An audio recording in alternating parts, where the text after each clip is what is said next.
चलिए तो देखो एक बार और हम लोग फिर से समझ लेते हैं कि हम लोग जो इम्पेरेटिव सेंटेंस वॉइस जो पढ़े इम्पेरेटिव सेंटेंस का कैसे उसको एक्टिव और पैसिव में चेंज करते हैं।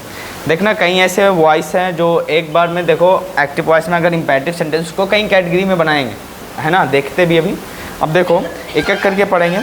तो आपने सीखा था इम्पेरेटिव सेंटेंस में कि इम्पेरेटिव सेंटेंस क्या होता है, जिस सेंटेंस से ऑर्डर का पता चले, सजेशन का पता चले, या फिर किस चीज़ का पता चले, रिक्वेस्ट का पता चले, कमांड का पता चले, है ना, या मनाहिट का पता चले। तो ऐसे सेंटेंस को हमेशा उसको क्या बोलोगे, इम्पेरेटिव सेंटेंस बोलेंगे, है ना। और उसी का आज हम लोग क्या पढ़ेंगे, active to passive, active into passive पढ़ेंगे और फ्रॉम एक्टिव टू पैसिव पढ़ेंगे। देखो सबसे पहला हेडिंग आपने डाल रखा है तो वॉइस ऑफ इम्पेरेटिव सेंटेंस। क्या लिखा है, वॉइस ऑफ इम्पेरेटिव सेंटेंस। सबसे पहली कैटेगरी है जब ऑर्डर का पता चले। एक तरफ आप एक्टिव वॉइस लिखोगे, दूसरी तरफ क्या लिखोगे, पैसिव। और एक्टिव वॉइस में बताओ जब भी ऑर्डर का पता चलेगा तो आप हमेशा फर्स्ट फॉर्म वर्ब से उस सेंटेंस की शुरुआत करते हैं और ऑब्जेक्ट या फिर क्या लगाते हैं, अदर वर्ड। OW का मतलब होता है अदर वर्ड। और इसी का पैसिव होगा अपने तरफ से देता हूँ, मैं बोलूँ गो देयर कम हेयर, तो समझ जाना ये क्या है, ऑर्डर का पता चल रहा है। तो ऐसे सिचुएशन में अपनी तरफ से यू आर ऑर्डर्ड लगा लेना। और देखो आने वाला वर्ब है तो ऑर्डर भी वर्ब है, ये भी वर्ब है, तो दोनों वर्ब को जोड़ने के लिए टू लगा लेते हैं। क्लियर है। तो क्या फाइनल स्टेप बनता है, यू आर ऑर्डर्ड टू। उसके बाद जो वर्ब यहाँ पे दिया हुआ जो सेंटेंस वो सेम टू सेम यहाँ पे क्या कर देते हैं, रिपीट कर देते हैं। क्लियर है। देखो क्वेश्चन लिखा हुआ है गो देयर, गो देयर मतलब क्या है, वहाँ जाओ। तो आप उसको किसी में मतलब यू आर ऑर्डर्ड टू, उसके बाद क्या लगाएंगे, गो देयर। दूसरा कम हेयर, तो क्या लगाओगे, you are ordered to come here. तीसरा डू दिस वर्क, तो क्या होगा, you are ordered to do this work. Clear है। बताओ आप लोगों को दिखाई दे रहा ना, कोई दिक्कत तो नहीं है। चलिए दूसरा पॉइंट, जब रिक्वेस्ट का पता चले, जब रिक्वेस्ट का पता चले तो एक तरफ एक्टिव, दूसरी तरफ क्या लिखोगे, पैसिव। और रिक्वेस्ट को दिखाने के लिए या तो प्लीज़ और काइंडली आता है। ऐसे सिचुएशन में प्लीज़ और काइंडली प्लस क्या लगाओगे, फर्स्ट फॉर्म वर्ब ऑब्जेक्ट या अदर वर्ड, ये एक्टिव का केस बनेगा।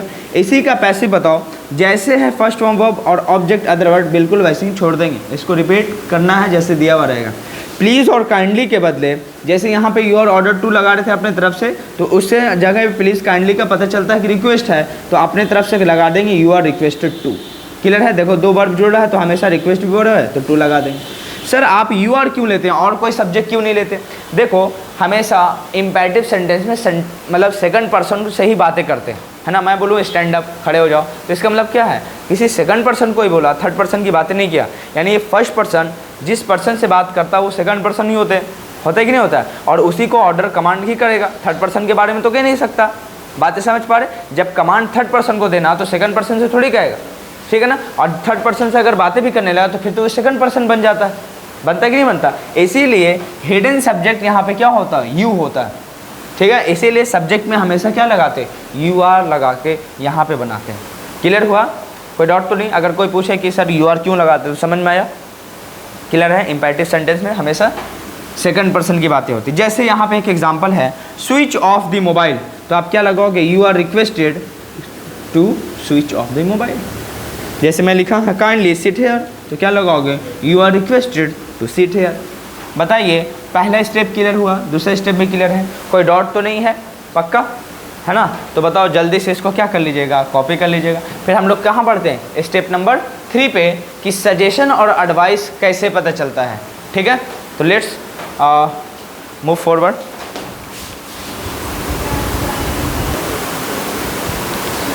चलो अब हम लोग आते हैं सजेशन और एडवाइस की बात सीखेंगे, ठीक है ना। देखिए एडवाइस कैसे पकड़ेंगे, एडवाइस और सजेशन को देने के लिए भी सेंटेंस की शुरुआत फर्स्ट फॉर्म वर्ब से करेंगे। तो कैसे पकड़ोगे सर, ऑर्डर की बात है, कैसे पकड़ेंगे, सजेशन की बात है। फिर से मैं रिपीट कर देता हूँ इस बात को, जिस जगह पे आपको जाने से अगर किसी ने आपको बुलाया और कुछ काम करने के लिए दिया और आपने नहीं किया तो उसमें आपका भी नुकसान है, तो ऐसे सिचुएशन में उस सेंटेंस को समझ जाना सजेशन या एडवाइस की बात थी, ठीक है ना। सिर्फ कोई बुला रहा आपको उसी के फ़ायदे की बात, तो या ऑर्डर समझना या कमांड की बातें करना। क्लियर है। तो आप खुद बताओ, जैसे आपको डॉक्टर का है टेक मेडिसिन ऑन टाइम, है ना, तो समझ जानो आपके फ़ायदे की बात है कि नहीं, ठीक ना। आपको कहे use your time, use your time, अपने समय का इस्तेमाल करिए, है ना, दुरुपयोग मत कीजिए। तो ऐसे सिचुएशन बताओ एडवाइस सजेशन की बात है जिसमें आपका भी फ़ायदा जुड़ा हो, तो समझ जाना वो एडवाइस ही हो सकता है, सजेशन ही हो सकती है। क्लियर है। अब खुद बताओ मैं लिखा हूँ सजेशन और एडवाइस की बात होगी, एक तरफ एक्टिव लिखोगे, एक तरफ क्या लिखोगे, पैसिव। एक्टिव में क्या लगाना, ये भी फर्स्ट फॉर्म वर्ब से शुरुआत होगी। अब लेकिन सेंटेंस पढ़ने के बाद समझ जाना, बातें समझ पा रहे, समझ जाना, तो क्या लगाओगे, फर्स्ट फॉर्म वर्ब ऑब्जेक्ट या फिर क्या लगाओगे, अदर वर्ड। उसके बाद लगाएं इसी का पैसिव क्या लगाओगे, योर एडवाइस्ड, या फिर क्या लगाओगे, suggested to first form verb object या अदर वर्ड। जैसे लिखा हुआ टेक मेडिसिन ऑन टाइम, समय पर क्या कीजिए, दवाई लीजिए, तो क्या होगा, यू आर सजेस्टेड या advised to take medicine on time. समझ रहे। अब खुद बताओ चौथा पॉइंट में क्या होगा, जब मनाहित का पता चले। मनाहित समझते हैं कि कोई आपको मना कर रहा है, तो उसका अगर शुरुआत होगा तब इसको कैसे बनाओगे। उसको बनाने के लिए बहुत सारी कैटेगरी है। जैसे एक तरफ लिखोगे डू नॉट लिखोगे, फर्स्ट फॉर्म वर्ब ऑब्जेक्ट या अदर वर्ड होगा, है ना। इसी का अगर पैसिव वॉइस बनाना हो, जैसे मैंने एक एग्जांपल लिखा do not waste your time लिखा हुआ है, इसी का सेम सेम। उसी का अगर पैसिव बनाना हो तो आप सबसे पहले यू आर ऑर्डर्ड टू में बदलना, सॉरी नेगेटिव है तो you are not ordered to में बदलना। क्लियर है, you are not ordered to, उसके बाद क्या लगाएंगे, फर्स्ट फॉर्म ऑब्जेक्ट या अदर वर्ड। पहला क्लियर है। देखो do not waste your time का मतलब होगा you are not ordered to waste your time, लेकिन ये पैसिव क्या ऑप्शन में देगा ही नहीं, इतना ईजी। दूसरा पॉइंट क्या देगा, सबसे पहले हो सकता है जैसे डू नॉट से स्टार्ट करे तो उसका पैसिव केस लेट से स्टार्ट कर दे। लेट के बाद बताओ वर्ब के बाद ऑब्जेक्ट है, तो लेट भी वर्ब होता है, इसके बाद भी क्या लगाओगे, ऑब्जेक्ट केस। लेकिन ऑब्जेक्ट कौन वाला रहेगा, यही वाला जो क्वेश्चन वाला रहेगा। उसके बाद नॉट लगाओगे तीसरे नंबर पे। उसके बाद जैसे लेट और नॉट आ गया तो चलो देखो V3 में बदलोगे नहीं, देख बदलोगे किसको, पैसिव केस है भाई एक्टिव से। लेकिन ऐसे तो नहीं आ सकता है मिसाल, तो ऐसे सिचुएशन में इसका बेस फॉर्म क्या लगा देंगे, बी। उसके बाद B + V3 का केस जाएगा, ऑब्जेक्ट या अदर वर्ड जो भी होगा आगे लिख देंगे। लेकिन सेंटेंस उतना ही तक रुक जाता है। जैसे लिखा हुआ है do not waste your time, तो ये वाला तो समझे थे। दूसरा पॉइंट लेट योर टाइम, देखो लेट लगाएंगे, है ना, ऑर्डर का वो भी है। जैसे लेट मी गो देयर, इसका मतलब क्या, मुझे वहाँ जाने दीजिए, आप किसी से ऑर्डर ले रहे हैं, तो लेट योर टाइम मतलब ऑब्जेक्ट ये बना। ऑब्जेक्ट के बाद तीसरे नंबर पे क्या लगाओगे, नॉट बी वेस्टेड। और वेस्टेड कहाँ से आएगा, यहीं से थर्ड फॉर्म वर्ब बनेगा। क्लियर है। तो तीसरा पॉइंट देखना, डू नॉट लिखा हुआ है। अब इस बात को आप छोड़ दीजिए फिलहाल, नहीं तो आप जो पहला पॉइंट है क्या है, you are not ordered to first form verb object या अदर वर्ड, खुद बताइए। जैसे मैं लिखूँ डू नॉट गो देयर, इसका मतलब मनाहित का पता चल रहा है ना। तो मनाहित के लिए एक वर्ड आता है जिसका नाम क्या होता है, फोरबिड। फोरबिड का मतलब क्या होता है, मना करना। इसका सेकंड फॉर्म क्या बनता है, फोरबिड बनता है। क्या बनता है, फोरबिड। क्या बनेगा, फोरबिड, ठीक है ना। और इसका थर्ड फॉर्म क्या बनता है, फोरबिडन। आप खुद बताइए, पूरे पैसिव केस में आपने सेकंड फॉर्म वर्ब तो देखा नहीं, हमेशा क्या आता है, थर्ड फॉर्म वर्ब। तो ऐसी सिचुएशन बताओ, फॉरबिड का मतलब ही वो मना करना होता है, तो यू आर नॉट ऑर्डर्ड के बदले आप ये लिख सकते हैं यू आर फॉरबिडन। बात तो बराबर ही है, यू आर फॉरबिडन बराबर आप क्या लिखोगे, यू आर नॉट ऑर्डर्ड। तो ऐसी सिचुएशन बताओ, जो तीसरा पॉइंट मैंने बनाया है यहाँ से निकाला है, यू आर फॉरबिडन। बताओ फॉरबिडन का मतलब ही तो मना करना, तो इसमें नॉट तो नहीं लगाओगे। उसके देखो ये वर्ब है, आने वाला वर्ब भी है जो सेंटेंस में दिया रहेगा, उसको जोड़ने के लिए कनेक्टर क्या लगाएंगे, टू। तो यू आर फॉरबिडन टू, उसके बाद फर्स्ट में वो ऑब्जेक्ट या अदर वर्ड लगाएंगे। यहाँ पे देखिए, अगर इसका पैसिव केस बनाना है do not waste your time, तो क्या लगाओगे, you are forbidden to waste your time, वही तो होगा, समझे। तो यहाँ पे बताओ you are forbidden to waste your time लिखा हुआ है कि नहीं, समझ में आया कैसे बना। अब देखिए चौथा पॉइंट, ऐसा भी हो सकता है कि आप लेट से सेंटेंस की शुरुआत करें, लेट योर टाइम, है ना, बी लेट योर टाइम, जैसे आपने लिखा ना let your time not be wasted, है ना। उसी केस में कहीं कहीं भी होगा कि लेट के बाद तुरंत नॉट आ जाते हैं। ये मॉडर्न ग्रामर ये ना कि लेट के बाद तुरंत क्या कर देगा, नॉट। ऐसे हमेशा नॉट की पोजीशन किस में होती है, थर्ड प्लेस पे ही होती है। लेकिन न्यू मॉडर्न के अकॉर्डिंग आप कभी कभी देखेंगे कि लेट के बाद तुरंत क्या लगाया हुआ, नॉट, लेट नॉट। जैसे कहते हो ना डू नॉट, उसी तरह क्या लगा देते हैं, लेट नॉट। क्लियर है। उसके बाद क्या लगेगा, your time be wasted. Clear है। तो ऐसे सिचुएशन में अगर ये ऑप्शन में है तो पहला प्रेफरेंस, दूसरा प्रेफरेंस इसको देंगे, मॉडर्न वाला है, ठीक है। नहीं तो क्या होगा, ऊपर वाला ही सही हो सकता है। क्लियर है, दोनों एक साथ नहीं देगा। क्लियर है। Let not your time be wasted भी आप कह सकते हैं। बताओ कोई डाउट तो इसमें नहीं रहा, पक्का। अब देखो एक है पांचवा पॉइंट जिसका नाम है जब सेंटेंस की शुरुआत लेट से हो। जब सेंटेंस की शुरुआत एक्टिव में लेट से होगा तो उसका पैसिव कैसे बनाओगे। जैसे मैं लिखूँ एक sentence, let me do this work, या let me write a letter, मुझे पत्र लिखने दीजिए, लेट मी गो देयर, मुझे वहाँ जाने दीजिए, ऐसा होता ना, let me read this book, मुझे इस किताब को पढ़ने दीजिए। ऐसे सिचुएशन में सेंटेंस की शुरुआत किससे होगा, लेट से। लेट के बाद ऑब्जेक्ट नंबर 1, उसके बाद क्या लगाओगे, फर्स्ट फॉर्म वर्ब, उसके बाद क्या लगाओ, ऑब्जेक्ट नंबर 2। इसका पैसिव क्या लगाओ, लेट का लेट ही रखना है, लेट को हटाना नहीं है। अगर सेंटेंस की शुरुआत लेट से होगी और एक्टिव में तब, और उसका पैसिव भी लेट से ही शुरुआत होगा, लेकिन लेट के बाद देखना ऑब्जेक्ट नंबर 2 पहले आएगा, उसके बाद बी प्लस V3 में बदल देना फर्स्ट फॉर्म वर्ब को, उसके बाद क्या लगाना बाई प्लस ऑब्जेक्ट। क्लियर है? बिना हेल्पिंग वर्ब के V3 लिखते नहीं है, तो इसलिए यहाँ हेल्पिंग वर्ब कुछ दिख नहीं रहा है, तो वहाँ पे उसके देखो am is are was were के पापा कौन है बी, तो वहाँ उठा के डाल दीजिएगा। क्लियर है कि जहाँ जहाँ हेल्पिंग वर्ब ना दिखे वहाँ पे हमेशा उसका पैसिव वॉइस किस में बदलेगा बी प्लस V3 में, पूरा एक्टिव वॉइस में एक ध्यान रखना है। क्लियर है?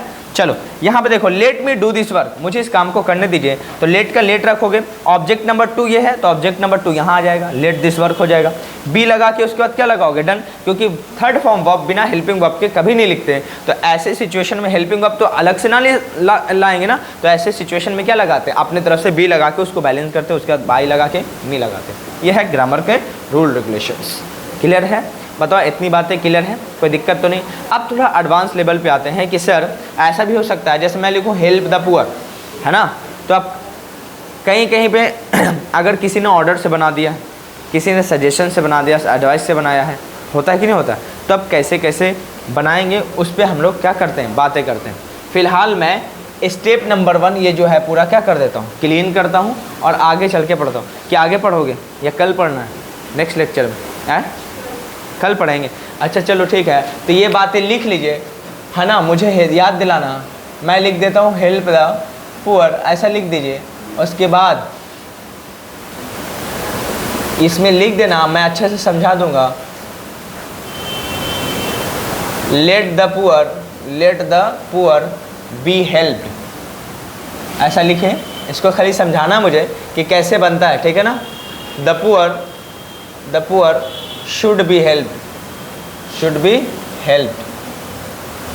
ये बातें लिखिए, the poor should be helped, ठीक है। फिर लिखना इसी में जो आज पढ़ाए हैं, you are ordered to help the poor, ऐसा लिख लीजिए। फिर इसी में लिखना you are suggested, you are advise to help the poor, ये बातें लिखिए, ठीक है। लिख लेना, लिखने के बाद मुझे यहीं से कल क्या करना, लेक्चर में रिवीजन करवाना है कि सर यहाँ पढ़ा रहे थे। उसके बाद आपका जो इम्पेरेटिव सेंटेंस का क्या है, पैसिव वॉइस क्या हो जाएगा ख़त्म। इम्पेरेटिव जैसे सेंटेंस ख़त्म होगा फिर हम लोग मेन पॉइंट पढ़ेंगे। वैसा सब्जेक्ट जिसका इंपॉर्टेंस नहीं होता है पैसिव एक्टिव में, वो वाला पढ़ेंगे। दूसरा जिसको प्रीपोजिशन बाय ना लगा के कोई और प्रीपोजिशन आते हैं, कैसे आते हैं उसको भी पढ़ेंगे। क्लियर है? कुछ स्पेशल केसेस पढ़ेंगे पैसिव वॉइस का, ठीक है ना। इसके बाद एकदम ईजी है, कुछ है नहीं, आप ऐसे ही पढ़ के निकालोगे। फिर लेटेस्ट वाला भी केस देखेंगे, लेटेस्ट में भी आता है। फिर 80s वाला देखेंगे, फिर बहुत सारे केस आते हैं, जैसे देयर से भी एक्टिव का केस स्टार्ट होगा उसके लिए, ठीक है ना। 80s से स्टार्ट होगा तो उसके लिए, ठीक है। तो चलो इस बात को नोट डाउन कर लेना, इस बात को चलो सब लेक्चर को क्या कर देना, आप दोस्तों में शेयर कर देना, ठीक है। एक दो बार रिपीट करोगे ठीक हो जाएगा, कोई बड़ी बात इसमें नहीं है, ठीक है। अगर ना आए तो फिर कमेंट करना कि सर फिर से बताइए, तो मैं स्टेप वाइज ही बना लूँगा, ठीक है। और कोई डाउट होगा